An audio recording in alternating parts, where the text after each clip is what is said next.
Three, two, one. You ready? You're listening to the Real Pineapple Podcast Network.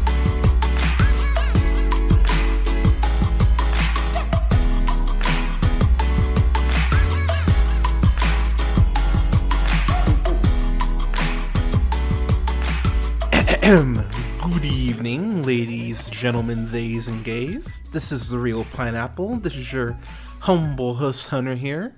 Hope you're having a great night, day, weekend, whenever you're checking this out. I've got a review for the Zachary Wigan directed film Sanctuary, which stars Margaret Qualley and Christopher Abbott. So this is going to be one of the shortest reviews I've ever done because, to be quite frank with y'all, I don't want to tell you a lot about this. I really want y'all to go ahead and discover most of this film for yourself. So I mentioned Zachary Wigan.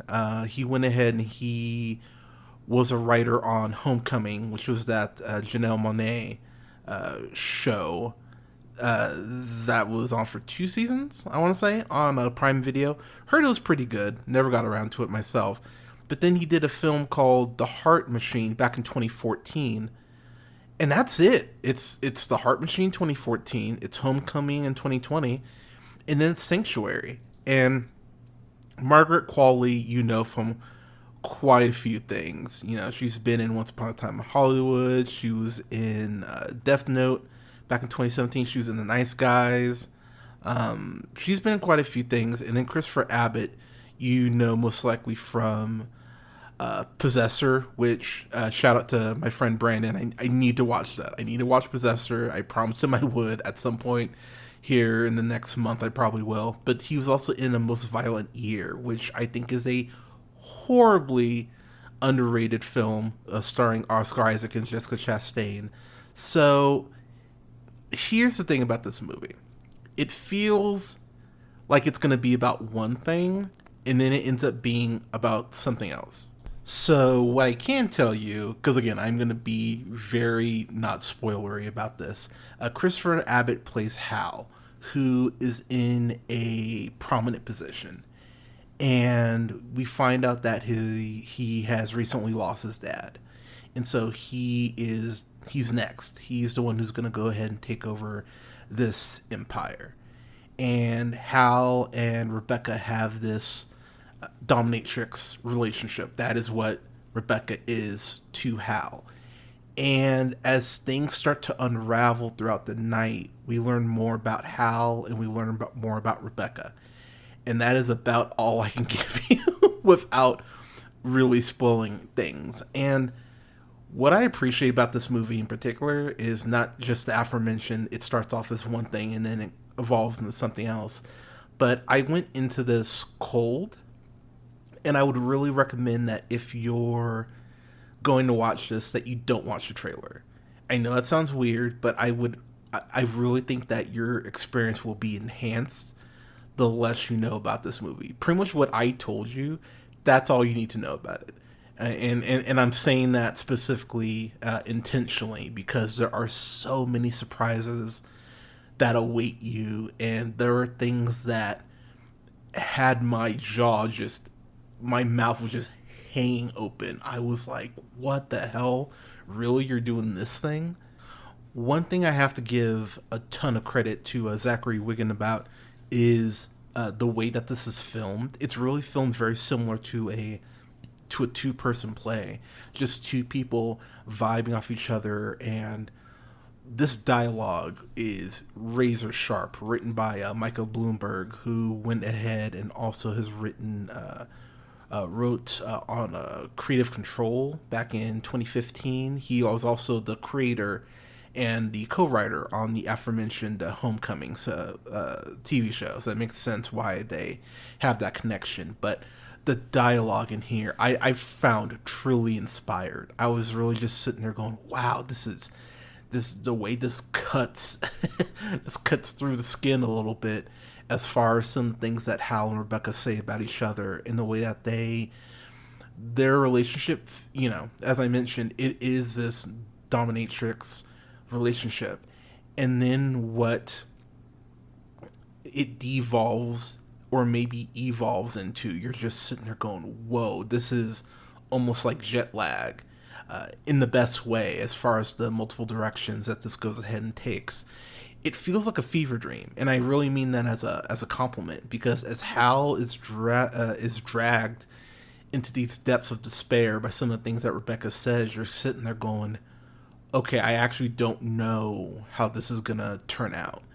And that's what that's one of the things I love about this, is I was on the edge of my seat the whole time. The first 20 to 30 minutes, I would say, is definitely kind of almost like preheating the oven.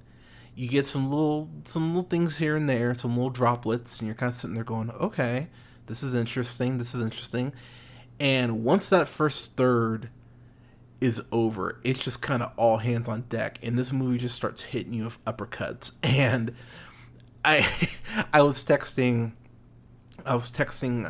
my this group chat that I run on Facebook, full of movie nerds such as myself, and I was just flabbergasted and in awe of several points and things that occur as the film goes on, that I went, I love this. Like, I might love this movie. And the fact that it's so uncomfortable, and the fact that there's some moral aspects that this film brings up that I went, this is interesting. That is something I'm actually going to have to think about, because there's not a definitive answer. Like, why are you doing this? Okay, you're doing it because of this.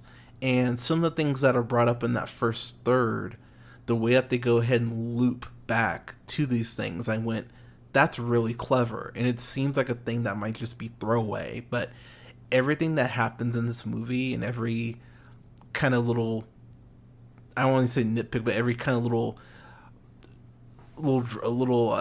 droplet, every little kind of little breadcrumb that they leave, it's all done intentionally. And the more that the film went on, the more that the film just peels the layers back a little bit. To quote Shrek, it's like an onion.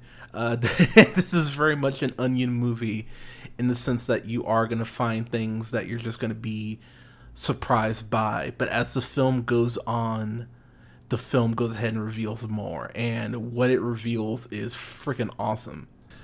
Without spoiling too much, I think the last 30 minutes of this movie, obviously you can't say any film's perfect. I hate when people say that. I know I've said it on here before, but I think I'd make the caveat of, it's about as close to perfect as you can get. For what this movie is, and for where this movie ends up, and for what the moral kind of ends up being, it's about as perfect as you can get. And I was really finding myself sitting there. I watched this a couple weeks ago, and I took one note to start the film, and then I was just so enthralled I didn't take another note. But I can still remember bits of dialogue that just made me go, whoa, okay. And again, where this ends up in particular, it's shocking, it's sweet, it's a very sexy movie as well. I think the cinematography is so entrancing in the way that it's so random, but y'all remember that you remember the Mac Day episode of It's Always Sunny, where they're in the planetarium and they're all stoned? It's very it's very entrancing in that way. It's very atmospheric in that way. This would be a great double feature with something like Under the Skin, where it's one of those movies where you think it's going to be about one thing, as I mentioned, but it ends up being about something else. And I adore this movie for the big swings that it takes. I adore this film for tackling like this subject matter and fleshing it out the way that it does. I admire the absolute shit out of Margaret Qualley and Christopher Abbott both. Margaret Qualley, there's a sinister nature to her and to Christopher Abbott that I actually found not just inspired, but genuinely terrifying at points where I actually had to pause my viewing and kind of go, oh, you're going there, or, oh, you're saying this. I kept having that reaction, and it never got old to me. And I have to give the movie so much credit for keeping me on the edge of my seat, literally at points, but also just giving me a movie that, after I saw this a couple weeks ago, like 2 or 3 weeks ago, even though it's been that long since I've seen it, there's still things and aspects of this movie that just stick with me.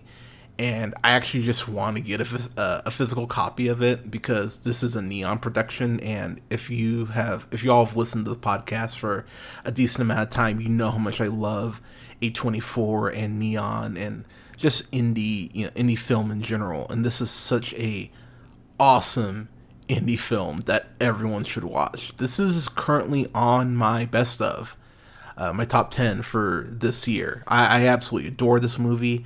I can't wait to watch it again. This will be something I end up watching with my partner at some point, and I'm sure she'll be just as what the fuck about it as I was watching it. But it would be a disservice for me to give it anything less than a fan-fucking-tastic. I think this movie rules. I think it's a movie that's going to stick with people. I think it's a movie that's going to make some people uncomfortable. And the movie does ask some very interesting questions, and whether you get the answers to all of them, that's an entirely different thing.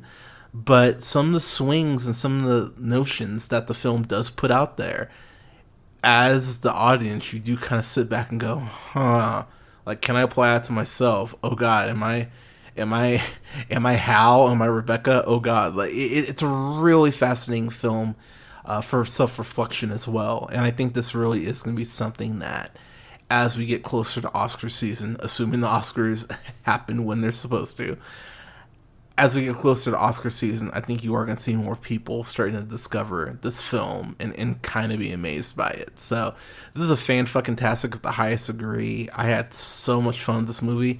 Can't wait to own it and go ahead and watch it again. But Sanctuary, everyone, what did you think of it? Let us know in the comments. You can follow yours truly on the Twitter and on Instagram and on Letterboxd at J Hunter Real Pineapple. That's REEL Pineapple. Don't forget to follow me on TikTok. You can follow me there at Black Shazam. Don't forget to like both our pages on Facebook at The Real Pineapple. That's REEL Pineapple and Real Pineapple Games. Please don't forget to like, share, subscribe, rate the show. Definitely helps us out. You can find us on SoundCloud, Apple, Google Podcasts, Podbean, Stitcher, iHeartRadio, Spotify, Amazon Music, TuneUp, and Samsung Podcasts, to name a few, at The Real Pineapple. And you can find all of our links at linktr.ee/jhunter Real Pineapple. That again is REEL Pineapple.